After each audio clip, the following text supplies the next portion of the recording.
نہیں، لیکن مکاتبہ مجردہ یہ ہے کہ یہاں صحیح بات ایک روایت کرنا درست ہے، اس لیے کہ یہاں شیخ لکھ ہی اپنے تلمیذ کے لیے رہا ہے، کسی اور کے لیے نہیں لکھ رہا، یہاں لکھ کر کے بھیجا اور لکھ کر کے شاگرد ہی کے لیے لکھا ہے، تو لہٰذا بھلی اجازت زبانی یا اجازت تحریری بھلی نہ بھی ہو، تب بھی آ کر ایک مرویات اپنی ایک یا دو یا کچھ روایتیں لکھ کر کے اپنے تلمیذ کے پاس بھیجی ہیں، تو تلمیذ کا تحمل بھی ہو گیا اور روایت کرنا بھی درست ہو جائے گا۔ تو یہ ملا کے 4 قسم ہو گئے، تو جو دوسرا قسم ہے اس میں روایت صحیح نہیں ہے، باقی 3 قسموں میں روایت کرنا کیا ہے؟ صحیح ہے۔ اب آخری بات پھر میں ترجمہ کرتا ہوں۔ صحیح بخاری میں آپ کہیں دیکھیں گے کہ امام بخاری ایسی سند پیش کریں گے کہ اس سند میں کوئی راوی ہوگا وہ حدثنا نہیں کہے گا، وہ کہے گا کتب الیہ شیخنا فلان، یہ روایت مجھے فلاں استاد نے لکھ کر کے بھیجی، اور امام بخاری نے اس کو اتصال سمجھا ہے اور اس کو تحمل سمجھا ہے، انقطاع نہیں سمجھا، اس روایت کو لے کے آئے ہیں، تو معلوم مکاتبہ بھلی اجازت کے ساتھ مقرونہ نہ بھی ہو تو معنی وہ بھی تحمل ہو جاتا ہے اور اس طریقے سے نسبت قائم ہو جاتی ہے۔ تو بعض اوقات سند میں ایسا لفظ آئے گا، وہ ابھی سے سمجھ لیں کہ ایک طریقہ تحمل کا یہ بھی ہے کہ جب شاگرد یوں کہے کہ کتب الیہ شیخنا فلان، کہ فلاں جو ہمارے محدث ہیں، ہمارے استاد مکرم ہیں، ان نے یہ بات ہمارے پاس لکھ کے بھیجی ہے۔ خلاصۃ المرام یہ کہ 4 اقسام ہیں، ان میں 3 میں تحمل صحیح ہے، دوسرے میں صحیح نہیں ہے۔ ایک مرتبہ پھر سن لیں، مناولہ مقرونہ بالاجازہ روایت صحیح، اور مناولہ مجردہ عن الاجازہ روایت صحیح نہیں،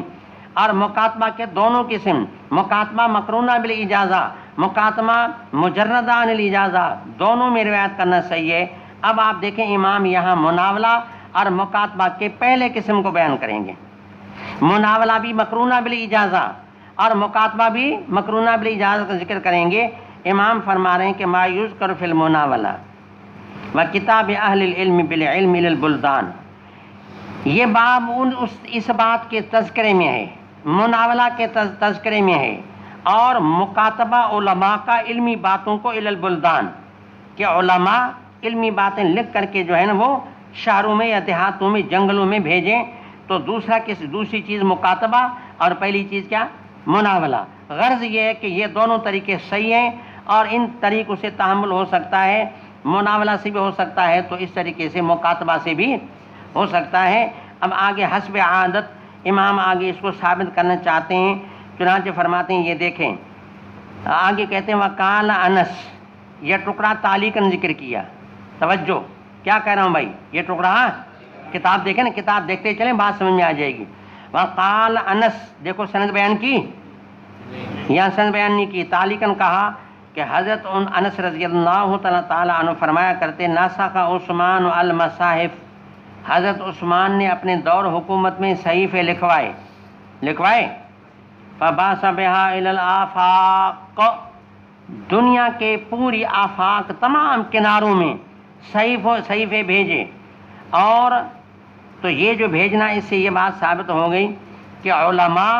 کوئی چیز لکھ کر کے علمی بات کو بلدان یا اس طریقے سے صحارا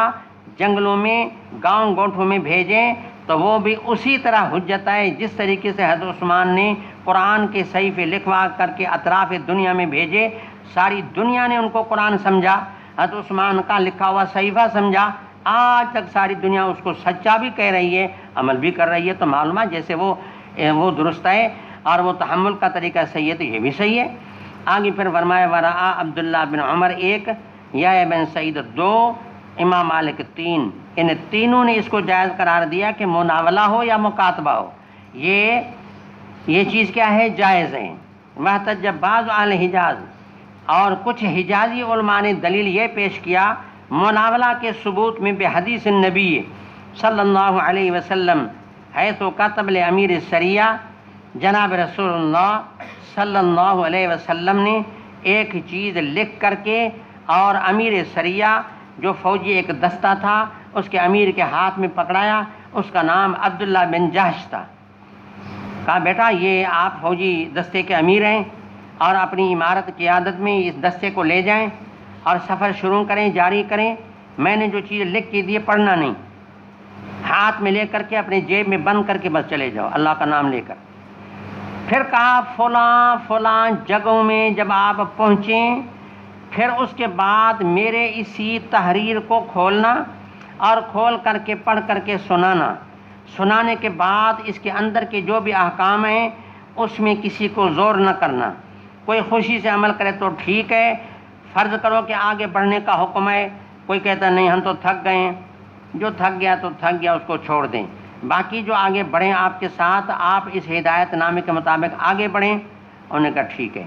لے کے چلے آگے نخلا نامی جگہ میں، وہاں جب پہنچے تو کتاب کھولا، اس کتاب میں اللہ کے نبی کی ہدایات تھیں کہ آپ کو یوں بھی کرنا ہے، یوں بھی کرنا ہے، یوں بھی کرنا ہے، جو خوشی سے چلے تو ٹھیک ہے، نہ تو کسی کو زبردستی نہیں کرنا۔ 2 بندے واپس آ گئے، باقی ساتھ چلے۔ استدلال بئی طور ہے کہ اللہ کے نبی نے لکھ کر کے ایک بندے کو یہ مکاتبہ پیش کیا اور اس نے آگے جا کر کے کھولا، اللہ کے نبی کے سامنے نہیں کھولا، تو معلومہ کہ اس طرح اگر شیخ کوئی چیز لکھ کر کے شاگرد کو دیتا ہے تو جیسے اس صحابی نے لکھت کو پڑھا انہوں نے اللہ کے نبی کی بات سمجھی، اس طرح اگر کوئی استاد لکھ کر کے بھیجے گا وہ تلمیذ آگے جب بیان کرے گا تو استاد کی بات ہوگی۔ تو اس طریقے سے گویا مکاتبے کو کیا کیا، ثابت کیا، اور ان کو یہ کہا لا تقرأ بیٹا فی الحال پڑھنا نہیں۔ عبداللہ بن جاش کو کہا حتی تبلغ مکان کذا و کذا، فلاں جگہ میں آپ پہنچے پھر کھولنا، فلما بلغ ذلک المکان قرأ علی الناس، تو اندر کا جو مضمون تھا اندر کی بات ان کو پڑھ کے سنائی۔ وَأَخْبَرَهُمْ بِأَمْرِ النَّبِيِّ صلی اللہ علیہ وسلم۔ آگے حدثنا اسماعیل بن عبداللہ قال حدثنا ابراہیم بن سعد عن صالح عن ابن شہاب عن عبید اللہ بن عبد اللہ بن عتبہ بن مسعود ان عبد اللہ بن عباس رضی اللہ تعالی عنہ وعنہم اخبرہ ان رسول اللہ صلی اللہ علیہ وسلم بعث بکتابہ رجلا، اللہ کے نبی نے ایک بندے کو اپنا کتاب دے کر کے بھیجا۔ دیکھیں وہی بات ہوئی کہ مانا کوئی چیز لکھ کر کے بھیجی جائے پھر بندے کے واسطے سے، اور آج کل جو ہے وہ بائی پوسٹ ہے کہ پوسٹ کے ذریعے سے TCS کر دے اور بہرحال یا کسی بندے کے کو پکڑا دے، تو اس طرح ایک بندے کو اپنا مکتوب دیا، اس کو حکم یہ دیا کہ یہ میرا خط لے جاؤ اور لے کر کے الی عظیم البحرین، بحرین کا جو بڑا گورنر ہے اس کو میرا خط دینا۔ پھر اس نے کیا کیا، عظیم البحرین یہ جو ہے بحرین کا بڑا گورنر تھا، اس نے خط کسریٰ کو جو ہے پیش کیا، اور یہ کسریٰ جو ہے یہ خسرو پرویز، یہ اس کا نام پرویز تھا، کسریٰ تو ایران کے ہر بادشاہ کا لقب ہے، انہوں نے خط وہاں پہنچایا۔ فلما قرأوا، جب خط کو پڑھا تو پھاڑ دیا، یعنی خط کی توہین کی۔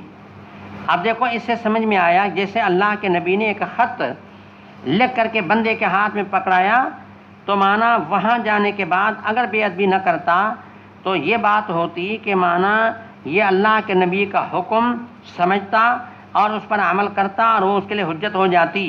اس طرح اگر شیخ کوئی چیز لکھ کر کے بھیجے اپنے طالب کی طرف، اپنی تلمیذ کی طرف، تو یہ بات بھی اس طرح یعنی تحمل ہو گیا، صحیح ہو گئی، نسبت قائم ہو گئی، تو لہٰذا یہاں بھی اس کو روایت کرنا جائز ہوگی کہ یہ بات میرے استاد کی ہے۔ جیسے اگر وہ کسریٰ اس کے ادب کرتا تو یہ کہتا کہ یہ جو مکتوب آیا ہے یہ محمد عربی صلی اللہ علیہ وسلم کا مکتوب ہے، تو نسبت بھی صحیح ہو جاتی،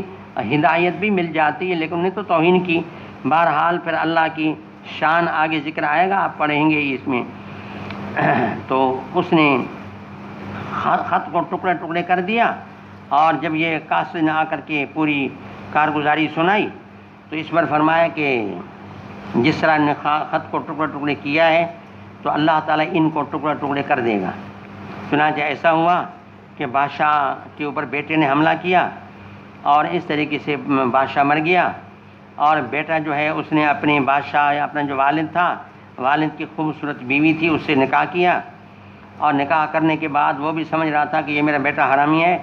اور اس زمانے میں حکمت یونانی کا کافی رواج تھا، اور اس نے اپنے مطب میں ایک دوا کا نام لکھ کر کے وہاں ایک دوائی رکھی، اس میں یہ لکھ دیا کہ مثال کے طور پہ سم الفار ہے، سنکھیا ہے، کہ اس میں لکھا کہ یہ دوا مقوی للباہ، کہ قوت باہ کو بڑھانے والی زبردست کامیاب نسخہ ہے، بس میری زندگی کا یہ خلاصہ ہے۔ انہوں نے کہا واہ واہ، نوجوان جو ہے ایک عورت خوبصورت مل گئی، بادشاہت بھی مل گئی، دولت بھی مل گئی، عورت بھی مل گئی، باقی باہ بڑھانے کی ضرورت تھی وہ بھی ماشاءاللہ نسخہ تیار ہے، بس جیسے نسخہ کھایا اور دوائی ایک وزن کھایا، میرے خیال میں زیادہ کر ہی کھایا ہوگا تاکہ جو ہے وہ باہ بڑھے، لیکن ہوا یہ کہ بس ہمیشہ کے لیے باہ بڑھ گئی، بس ختم ہو گیا۔ انجام یہ ہوا کہ خاندان کا کوئی شہنشاہیت تھی ایران میں،